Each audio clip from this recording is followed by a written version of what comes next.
Bom dia, irmãos.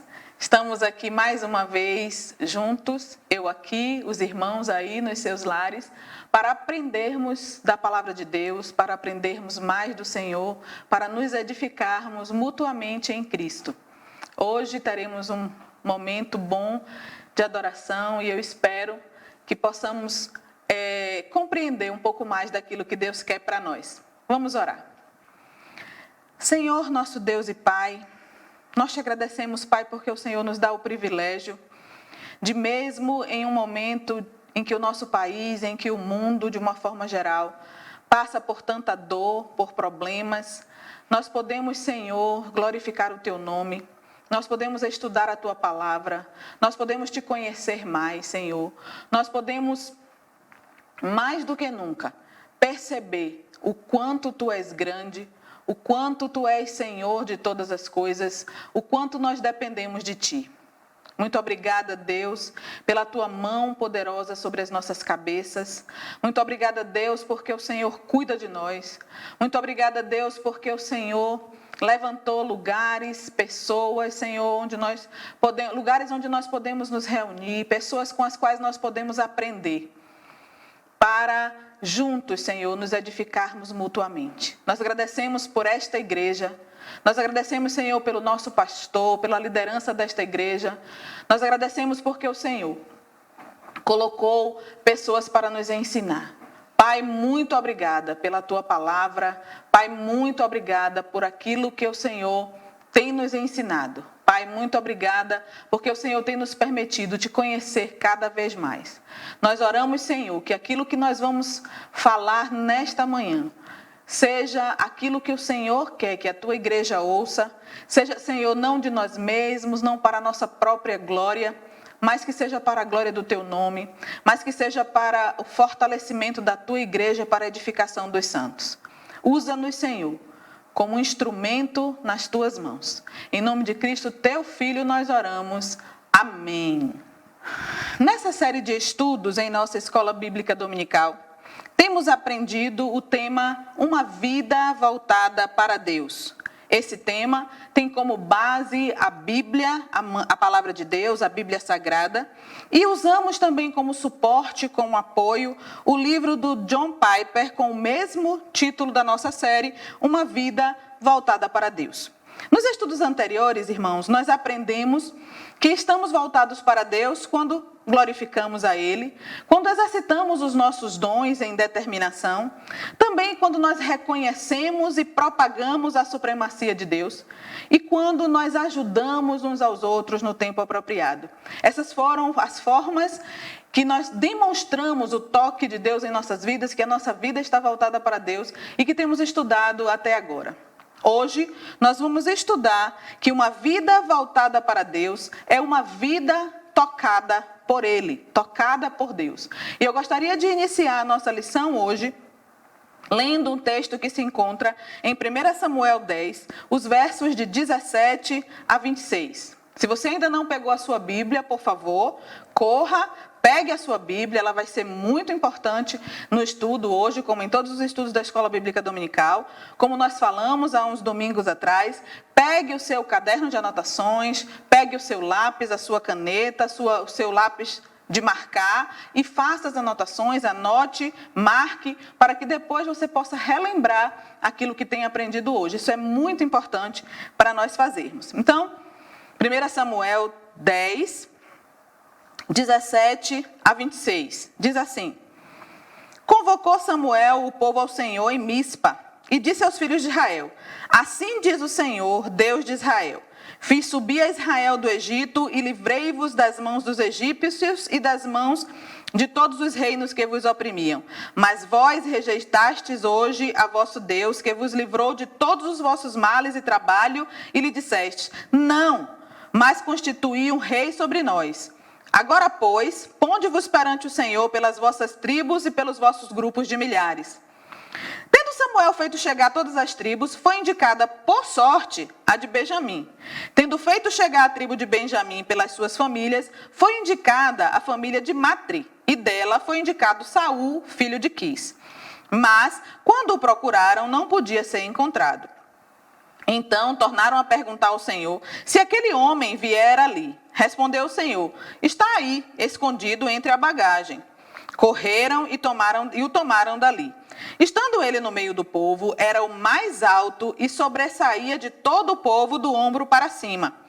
Então disse Samuel a todo o povo: vedes a quem o Senhor escolheu? Pois em todo o povo não há nenhum semelhante a ele. Então todo o povo rompeu em gritos, exclamando: viva o rei! Declarou Samuel ao povo o direito do reino. Escreveu no livro e o pôs perante o Senhor.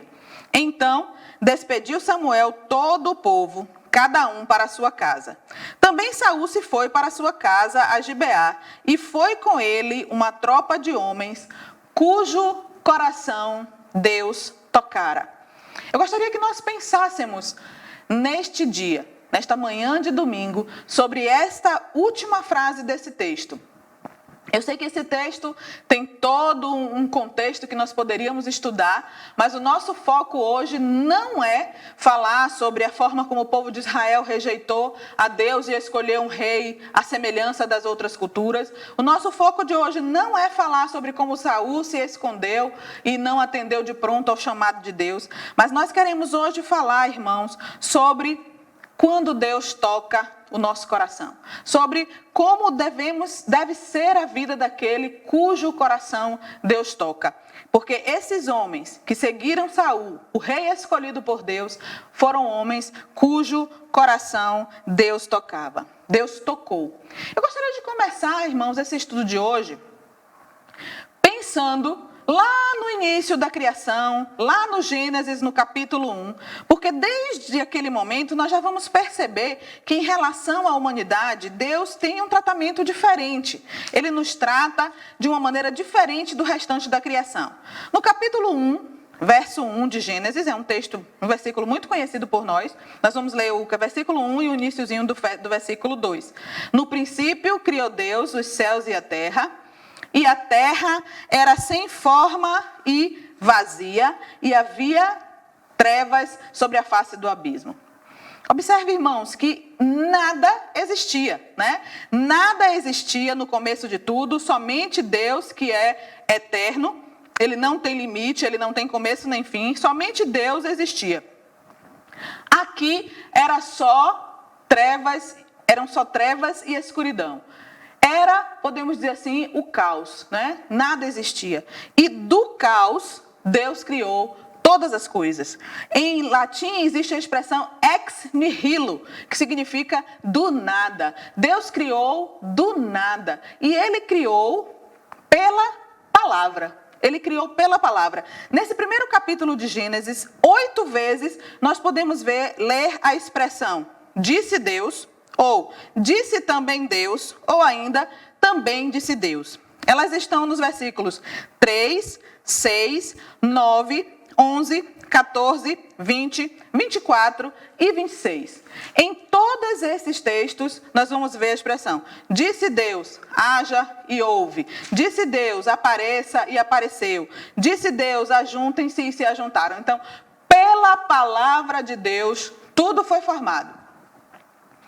Tem um corinho de criança que diz: no princípio criou Deus o céu e a terra, Deus falou e tudo se fez. É bem isso, Deus falou e tudo se fez. Do nada, tudo se fez. Mas vamos voltar, antes de continuar, eu gostaria que os irmãos me permitissem fazer um parêntese, porque quando nós falamos em palavras, há algo que me encanta. E eu gostaria de fazer um parêntese aqui para pensarmos um pouco sobre a palavra, o vocábulo, o poder, o encanto que as palavras têm.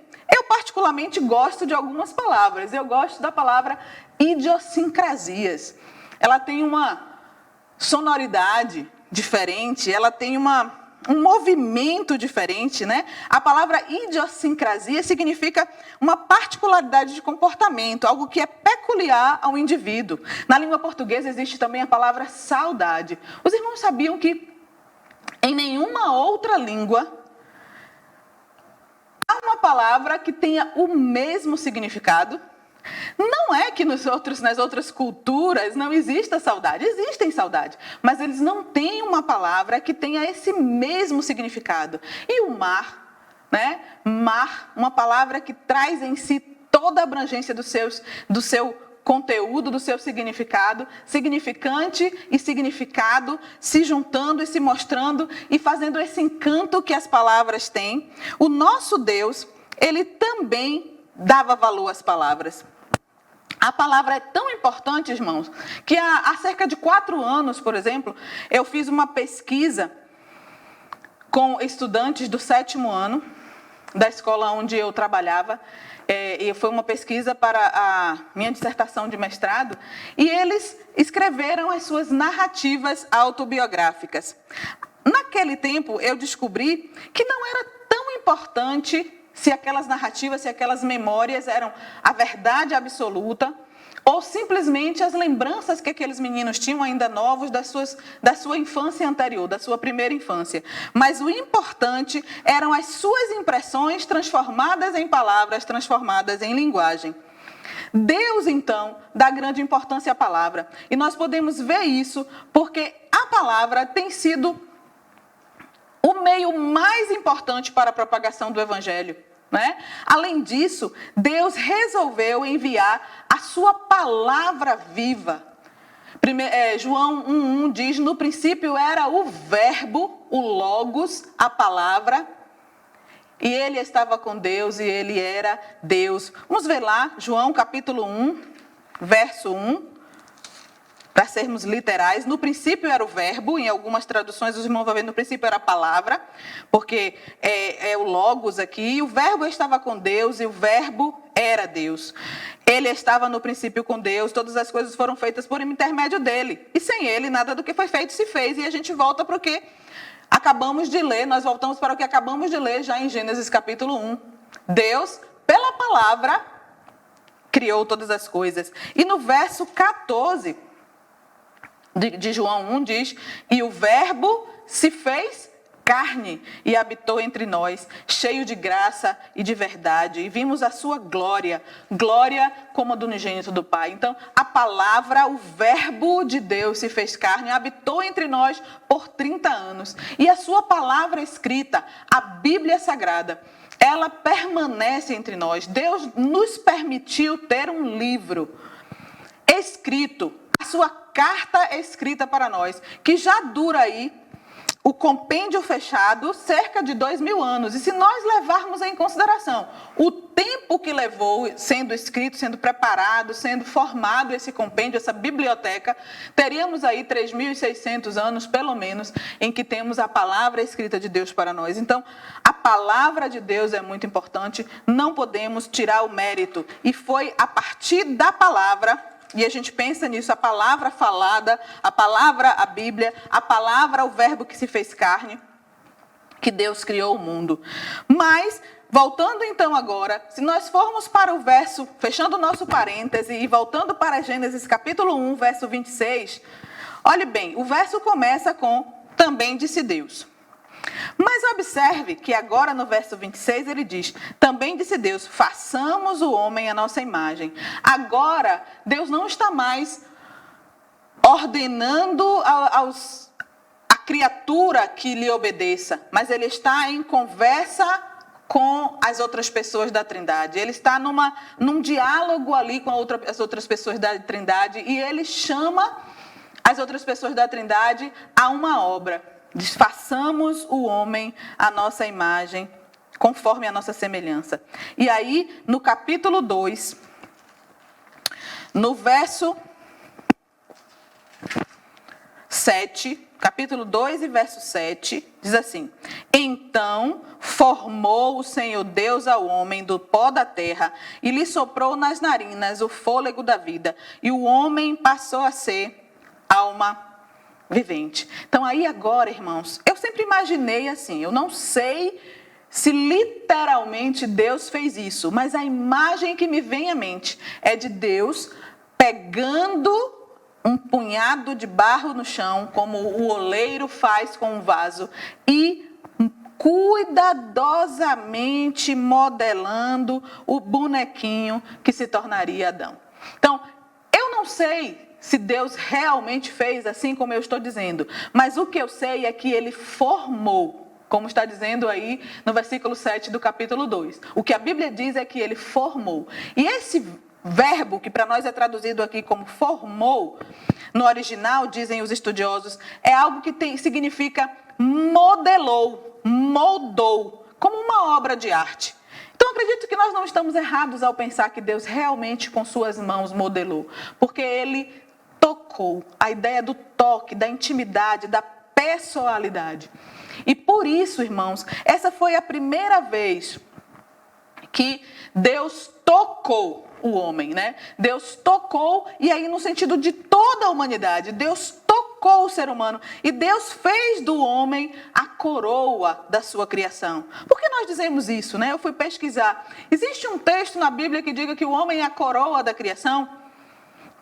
Eu encontrei Salmos 8, 4 e 5, que diz: que é o homem mortal para que te lembres dele, e o filho do homem para que o visites?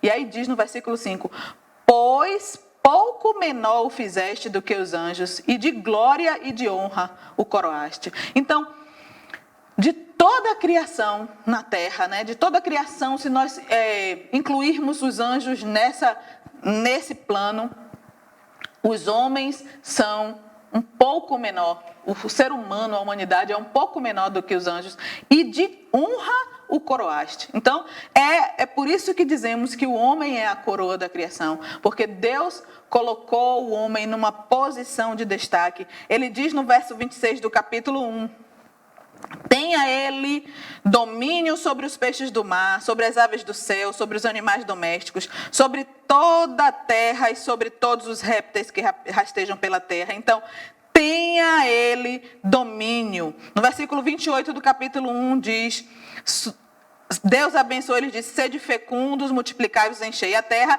e sujeitai-a, dominai sobre os peixes. Então, Deus deu ao homem uma posição de honra na criação. Por isso nós dizemos que ele é a coroa da criação. Mas aí então, irmãos, o que aconteceu? Deus colocou o homem nessa posição, uma posição de honra, uma posição de glória, mas o homem pecou. Mas veio a queda.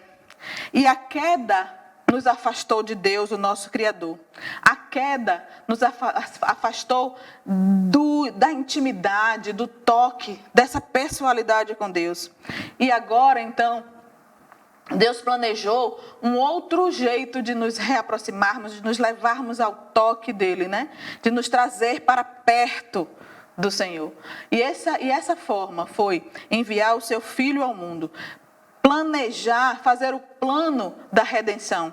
E aí, através do plano da redenção agora, os salvos em Jesus Cristo, os remidos em Cristo, são aqueles que foram novamente tocados por Deus. Tem um hino antigo, né? Não que eu seja antigo, os irmãos já sabem disso, mas tem um hino que diz assim: algemado por um peso, ó quão triste eu andei, até sentir a mão de Cristo, não sou mais como era, eu sei. Tocou-me Jesus, tocou-me, de paz ele encheu meu coração. Quando o Senhor Jesus me tocou, livrou-me da escuridão. Então esse é, depois daquele lá da criação, o toque de Deus no ser humano, né? O toque que ele nos faz, o toque para nos convidar, o toque para nos trazer para perto. E existem, amados, algumas características que precisam ter aqueles cujo coração Deus tocou, aqueles cujo coração Deus trouxe novamente para perto dele, aqueles que foram tocados, aqueles que têm uma vida tocada por ele. E a primeira característica é que o crente, o cristão que tem uma vida tocada por Deus, tem uma vida plena de piedade. A vida plena de piedade, irmãos, é uma vida plena de oração. Vamos ver Daniel, capítulo 10 e verso 10. Daniel, capítulo 10 e verso 10. Nós costumamos lembrar de Daniel muito em dois aspectos que são muito contadas nas histórias infantis na escola bíblica dominical. Primeiro, aquela história de que ele, juntamente com seus amigos, rejeitaram comer as iguarias do rei, né? E aí todos nós que fomos criados na igreja, que frequentamos a escola dominical, conhecemos bastante a história de Daniel e os seus Sadraque, Mesaque e Abedênego, que eles rejeitaram as iguarias do rei e comeram vegetais e beberam água, e ainda assim tiveram uma aparência melhor do que qualquer um dos outros jovens que ali participaram dos banquetes do rei. Outro momento da vida de Daniel que nós conhecemos bastante é quando ele é lançado na cova dos leões.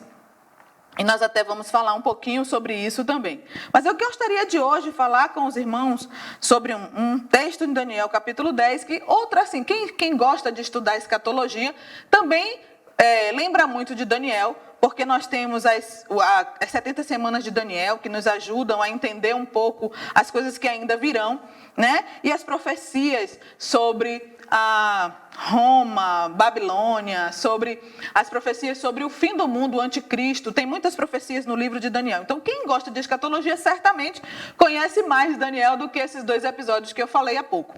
E um desses episódios em que Daniel vai contar para nós sobre as coisas que ainda hão de vir, que inclusive no nosso tempo ainda não aconteceram, estão em Daniel capítulo 10. E no verso 10, Daniel diz assim: eis que certa mão me tocou, sacudiu-me e me pôs sobre os meus joelhos e as palmas das minhas mãos. O texto continua, mas eu gostaria de que nós ficássemos aqui nesse versículo. Uma mão me tocou, sacudiu-me e me pôs sobre os meus joelhos. Irmãos, uma vida tocada por Deus é uma vida de oração. É uma vida que se prostra sobre os seus joelhos. É uma vida que se prostra em terra para orar, para cuidar dos outros em oração. Lembro também do hino que fala: tem alguém orando por mim. E quando tem alguém orando por mim, eu sinto os anjos, né, me guardando, eu sinto Deus me guardando, eu sinto que tem alguém orando por mim. Você sente que tem alguém orando por você? Você ora por alguém? Você sente o toque de Deus e dizendo: ore agora, prostre-se ao chão, ajoelhe-se e ore. Mas algo que eu queria, irmãos, gostaria de chamar a atenção sobre a vida de Daniel, é que esse momento aqui, que ele é prostrado, é colocado no chão pelo toque de Deus, não é a primeira vez que ele fala sobre isso. Não é a primeira vez que ele ora, não foi a partir desse toque que ele começou a orar. Mas nós podemos ver em Daniel 6, versículo 10, que é justamente quando fala de Daniel na cova dos leões. Daniel 6, 10, que os irmãos vão relembrar a história, né? Daniel era um homem íntegro, temente a Deus, e a Bíblia diz que ele orava 3 vezes ao dia. E ele orava de forma escancarada, ele abria as janelas do seu quarto, ajoelhava e orava. Ele não se escondia para orar. Eu sei que Jesus Cristo fala lá no Novo Testamento sobre a gente orar no privado, e isso não é errado. Mas eu entendo que aqui Daniel queria realmente testemunhar de quem era o seu Deus, e por isso ele fazia isso.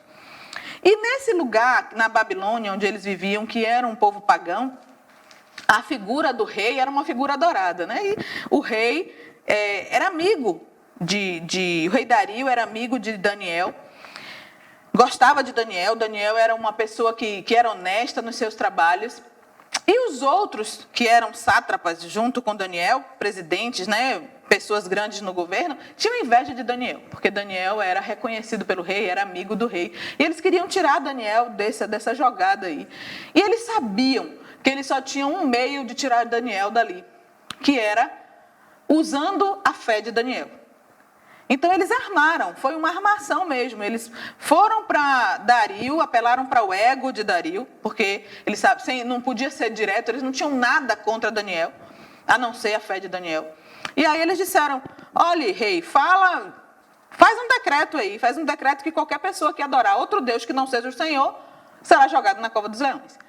Daniel ouviu o decreto, ele era amigo do rei, e ele não foi dizer: ô rei, o Senhor fez isso comigo, e agora, como é que eu vou orar? Não, ele ouviu o decreto. O versículo 10 diz: Daniel, pois, quando soube que a escritura estava assinada, Ele não disse, e agora, como é que eu vou orar? Vou ter que fechar a janela a partir de agora.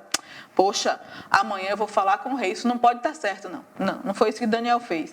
Ele entrou em sua casa e em cima, no seu quarto, onde havia janelas abertas do lado de Jerusalém, 3 vezes por dia se punha de joelhos e orava e dava graças diante do seu Deus, como costumava fazer. Daniel já tinha uma vida de oração. Daniel já tinha uma vida de oração.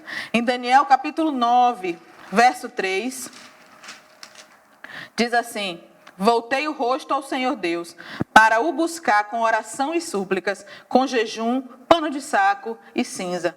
E aí a minha pergunta, irmãos, vamos pensar, ó, o primeiro toque na criação, toque para toda a humanidade.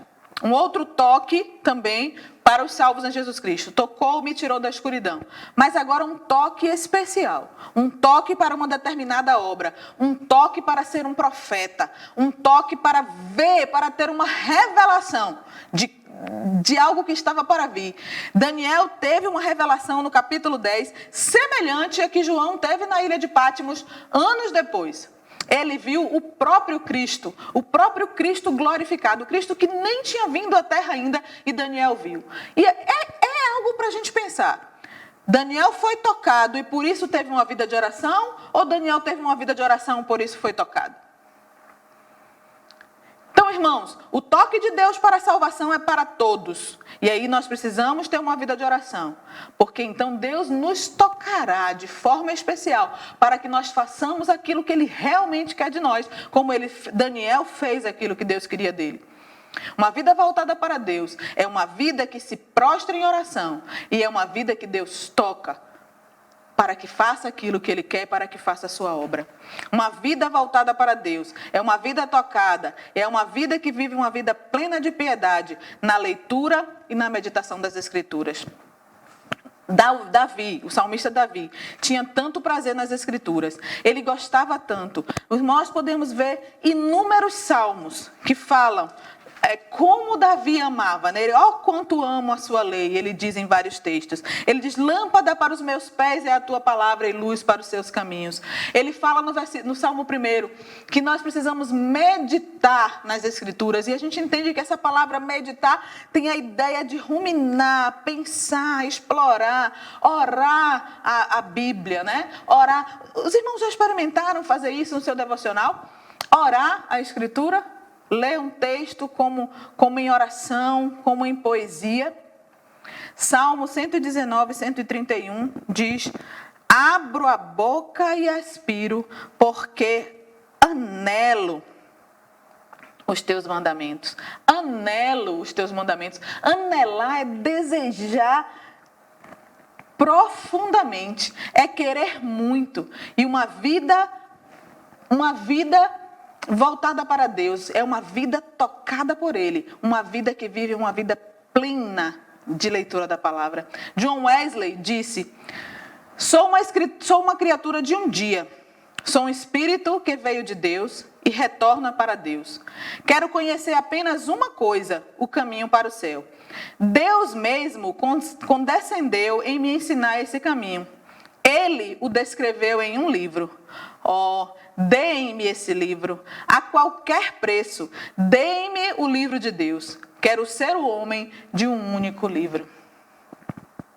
Quando nós lemos sobre a perseguição, os países chamados países da cortina de ferro, irmãos, quanto aqueles nossos irmãos anelam pelas Escrituras. Quando anelavam naquele tempo, e ainda hoje alguns que ainda não têm acesso, né, à palavra de Deus, como nós temos tanta liberdade. Lembro da história do pastor de Haralan Popov. O livro eu li na adolescência, o livro Torturado por Sua Fé. Tem 2 livros semelhantes, o livro do pastor Richard, que é Torturado por Amor a Cristo. Ele esteve aqui no Brasil há muitos anos, ele não conseguia nem calçar os pés, porque de tanto que ele foi torturado nos pés. E tem o livro Torturado por Sua Fé, de Haralan Popov. E o pastor Haralan Popov, ele contava naquele livro que a Bíblia era dividida. E eles memorizavam, cada crente memorizava um livro inteiro inteiro das Escrituras, para que nos seus encontros subterrâneos, quando dissesse, vamos ouvir a Bíblia em Daniel 10:10, como fiz aqui hoje, o irmão que tinha Daniel 10:10 memorizado levantava e falava. Eles tinham tanto anelo pelas Escrituras que eles conseguiam fazer isso, irmãos. Eles conseguiam memorizar livros inteiros das Escrituras. Quanto nós temos memorizado?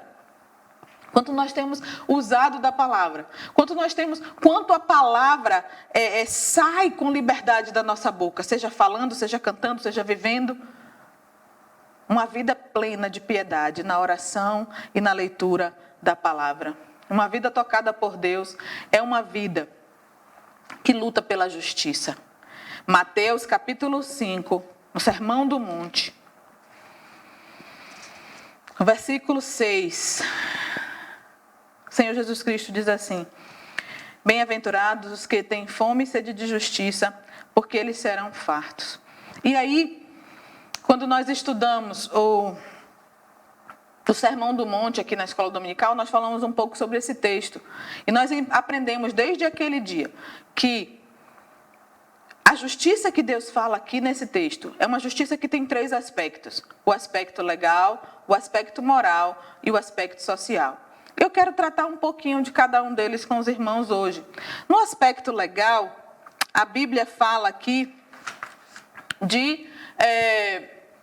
da nossa relação com Deus mesmo, de como Deus nos tirou das trevas para a sua tão maravilhosa luz, de como Deus disse: a partir de hoje você não está mais condenado. A partir de hoje eu dou a você o perdão em Cristo. Então Deus coloca em nós o carimbo da justificação. Ou seja, os meus pecados, os meus erros já não me são mais imputados, porque Cristo levou sobre si os meus pecados. Então, o aspecto legal da justiça de Deus é esse: Cristo levou sobre si os meus pecados e Ele me justificou. E isso me faz voltar a me relacionar com Deus. A parede dos meus pecados já não me impede mais de me relacionar com Deus, porque em Cristo eu fui justificada, assim como os irmãos também. O outro aspecto da justiça de Deus aqui é o aspecto moral. E o aspecto moral trata do caráter, do nosso caráter, trata da nossa conduta. E a nossa conduta, irmãos, a nossa conduta é algo do dia a dia, como nós falamos quando falamos em glorificar a Deus, é do quer comais, quer bebais. Como é que nós nos comportamos no dia a dia? Como é que nós vivemos uma vida de justiça no aspecto moral? Eu gostaria de falar sobre 3 aspectos da justiça moral. A justiça, o servo de Deus que vive uma justiça moral, ele é, em primeiro lugar, humilde.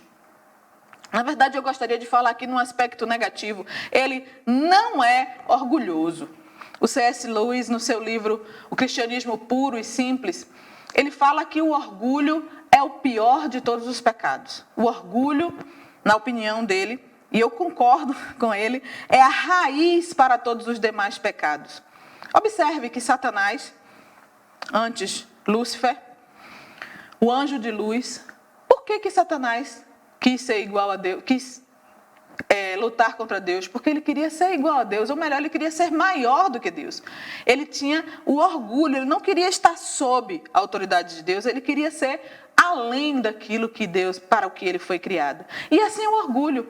O orgulho nos faz pensar de nós mesmos muito mais do que aquilo que nós somos. No livro O Cristianismo Puro e Simples, na página 163, o C.S. Lewis diz assim: o orgulho não se satisfaz em ter uma coisa, mas em tê-la em quantidade maior do que os outros. Dizemos que as pessoas se orgulham de ser ricas, espertas ou bonitas, mas isso não é verdade. Elas têm orgulho de ser mais ricas, mais espertas ou mais bonitas do que os outros.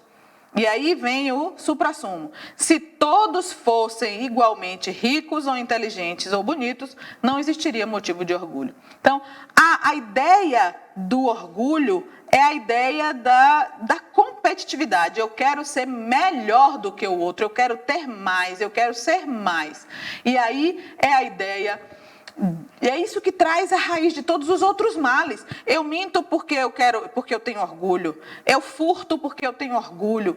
Eu quero sempre o mais, o mais, o mais, o mais. E isso me faz andar mais orgulhoso. A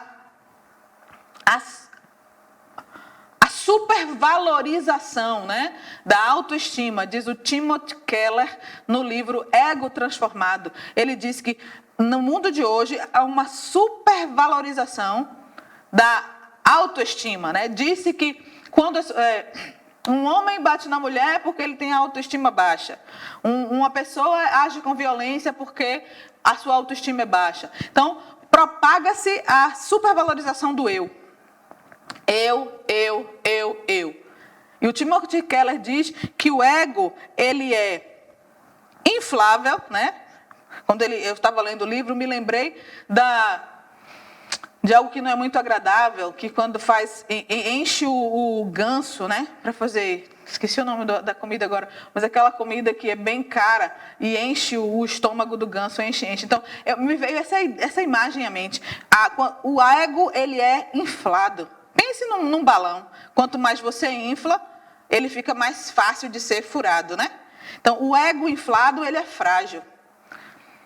Ele é frágil porque ele está fácil de quebrar. Ele também é dolorido, né? Quando você tem um inchaço inflado, algo que não está normal no seu corpo, ele traz dor. Então, o ego, ele é inflável, ele é dolorido, ele é frágil e ele é vazio, porque o que tem nele, ele é inflado de ar, né? Ele é inflado de sentimentos, de pensamentos que não são bons, que não são agradáveis. Então, a vida do crente que é tocada por Deus, a vida de justiça moral, é uma vida não orgulhosa, é uma vida com humildade. O servo de Deus que age com justiça moral, que a sua conduta agrada a Deus, ele também é alguém que é perdoador. Perdoador, irmãos, como é difícil perdoar. Como é difícil fazer o que Jesus Cristo diz em Mateus 18, 22. Mateus 18, 22 diz, vamos ler o 21 e 22. Então Pedro, aproximando-se, lhe perguntou: Senhor, até quantas vezes meu irmão pecará contra mim, que eu lhe perdoe? Até 7 vezes? Respondeu-lhe Jesus: não te digo que até 7 vezes, mas até 70 vezes 7. Nós sabemos que o que está aqui não é, na verdade, uma aritmética exata, não é uma conta matemática exata, porque os estudiosos dizem que, na verdade, esse até 70 vezes 7 aqui seria em um dia. Se alguém, uma única pessoa, lhe machucar 490 vezes em um dia, todas elas, Jesus Cristo está dizendo a você: perdoe. Ou seja, irmãos, perdoe. Perdoe sempre, perdoe sempre. O coração do servo tocado por Deus, a vida do servo tocada por Deus é uma vida que perdoa. É fácil? Não, não é fácil. Na minha própria força eu vou conseguir? Não, eu não vou conseguir na minha própria força. Então, se eu tiver os elementos primeiros, a minha vida plena de oração e estudo da palavra, plena em piedade, provavelmente será mais fácil. Com certeza será mais fácil conseguir ter uma vida de perdão, conseguir perdoar aquele que me magoa, conseguir perdoar o que me trai, conseguir perdoar o que age com falsidade. Irmãos, em Cristo somente, em Deus somente que nós vamos conseguir. E a última característica do aspecto da justiça moral é que o coração tocado por Deus, ele é moralmente generoso. Ouvi uma mensagem há poucos dias em que o pastor usava como texto base o mandamento não furtarás. E o pastor dizia o seguinte, que quando Deus colocou ali na lei do Pentateuco, na lei, nos 10 mandamentos, o não furtarás, não era somente não pegue o que é seu. Ali estava sendo guardada a dignidade do possuidor. E ali também estava dizendo, olha, não é só não tire o que é seu. É dê a quem tem menos, contribua, tenha um coração generoso. Nós sabemos que a lei é simplesmente uma sombra do que nós vivemos agora, do que vivemos em graça. Então, se a lei dizia não furte, hoje Deus está dizendo, seja generoso, doe. Nesse momento de pandemia, nós temos visto quantas pessoas têm precisado. A igreja está fazendo uma campanha. Se você ainda não ajudou, ajude. Nós precisamos, irmãos, também cooperar com o serviço de Deus aqui na igreja. A igreja está em reforma. Quando nós voltarmos para o templo, os irmãos poderão ver que linda está ficando a nossa igreja. Como está ficando muito bem feito, com muito cuidado, com dedicação dos irmãos que estão supervisionando a obra. Nós temos cooperado com esse trabalho, irmãos. Coração generoso. Um coração tocado por Deus é um coração generoso. Eu preciso cooperar. Os irmãos precisam cooperar. Nós precisamos cooperar. O coração generoso é aquele que dá com alegria, né? E por último, uma vida tocada por Deus é uma vida que luta pela justiça social. E quando a Bíblia fala em justiça social, é uma justiça que trata da libertação da opressão. E a gente fala aqui em opressão em todos os aspectos mesmo. A opressão espiritual, né? As pessoas que estão jogadas nas sarjetas. Eu louvo a Deus pela vida do pastor Décio e sua esposa Janeide. E tantos outros irmãos que ajudam e cooperam ali na missão Metanoia. Porque eles estão ajudando aquelas vidas oprimidas pelo pecado. Mas a Bíblia fala não somente da opressão espiritual, mas da opressão social também. A luta, nós vivemos num país com muita luta de classes, embora nós não tenhamos aquelas linhas tão claras como na Índia, né? Mas nós temos ainda a luta de classes. É muito difícil ascender socialmente. E de que maneira nós estamos cooperando? De que maneira nós estamos ajudando, mesmo que olhemos para os nossos, para aqueles que são irmãos na fé. Mesmo que nós não olhemos num aspecto das políticas públicas, olhando para nós, para dentro da igreja, o que temos feito por aqueles que precisam de nós? O que temos feito para ajudar na promoção dos direitos civis? Dos direitos civis, por exemplo, dos trabalhadores, de ganharem o seu salário, de que forma estamos trabalhando, lutando, temos algum poder de fazer, de cooperar, de sugerir, de trabalhar para que as leis sejam cumpridas de verdade para aqueles que não têm acesso, como nós temos, ao conhecimento? De que forma nós estamos trabalhando, as pessoas que são juízes, advogados, os cristãos, que estão diretamente trabalhando nos tribunais, exercem a sua função com honestidade, com hombridade, fazendo com que a justiça, mesmo a justiça humana, e ainda mais a justiça de Deus seja cumprida? Como são os nossos negócios? O mês passado foi o tempo de declarar para mim, alguns que foram mais pontuais declararam em abril, o imposto de renda, né? Às vezes, irmão, é difícil você declarar imposto de renda e você entregar para o leão, como nós chamamos, uma fatia considerável do seu salário, ainda mais que muitas vezes nós sabemos da corrupção no nosso país. Mas não é o nosso dever sonegar um imposto porque os nossos líderes estão sendo corruptos. É dever de Deus agir com a mão sobre esses políticos, sobre esses líderes que estão sendo corruptos.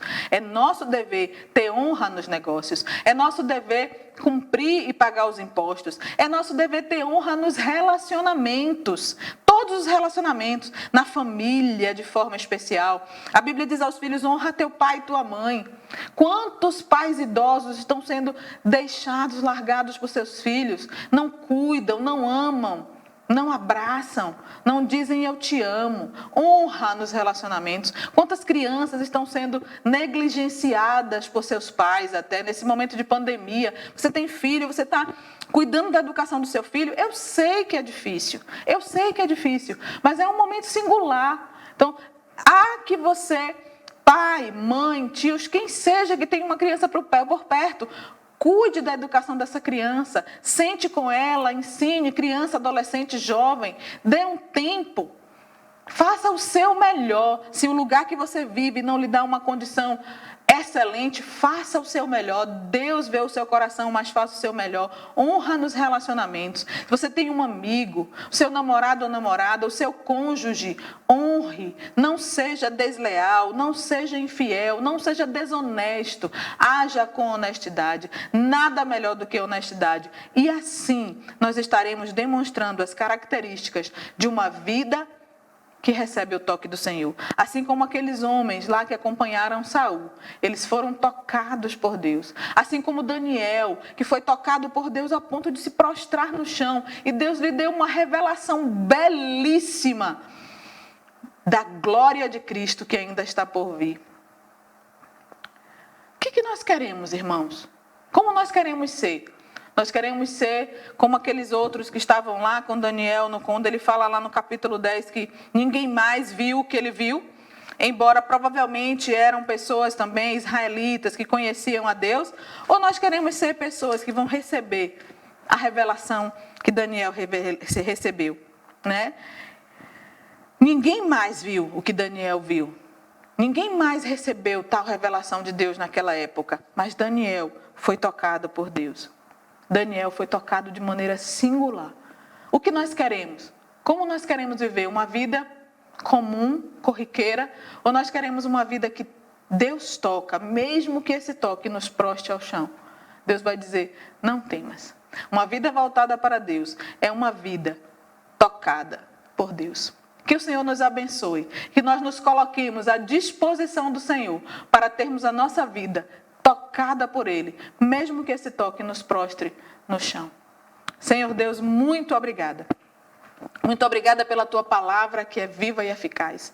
Muito obrigada, Senhor, porque a Tua palavra fala aos nossos corações. Ó Senhor, Pai amado, que nós possamos sair daqui, sair das nossas casas neste dia e amanhã, segunda-feira, vivermos, Senhor, uma vida tocada por Deus. Que não sejamos somente aos domingos, somente nos dias de culto, mas que a nossa vida seja todo dia uma vida que reflete a glória de Deus, uma vida que é voltada para Deus. Dá-nos cada vez mais de Ti. Em nome de Cristo, Teu Filho, nós oramos. Amém. Bom dia, irmãos. Que o Senhor nos abençoe.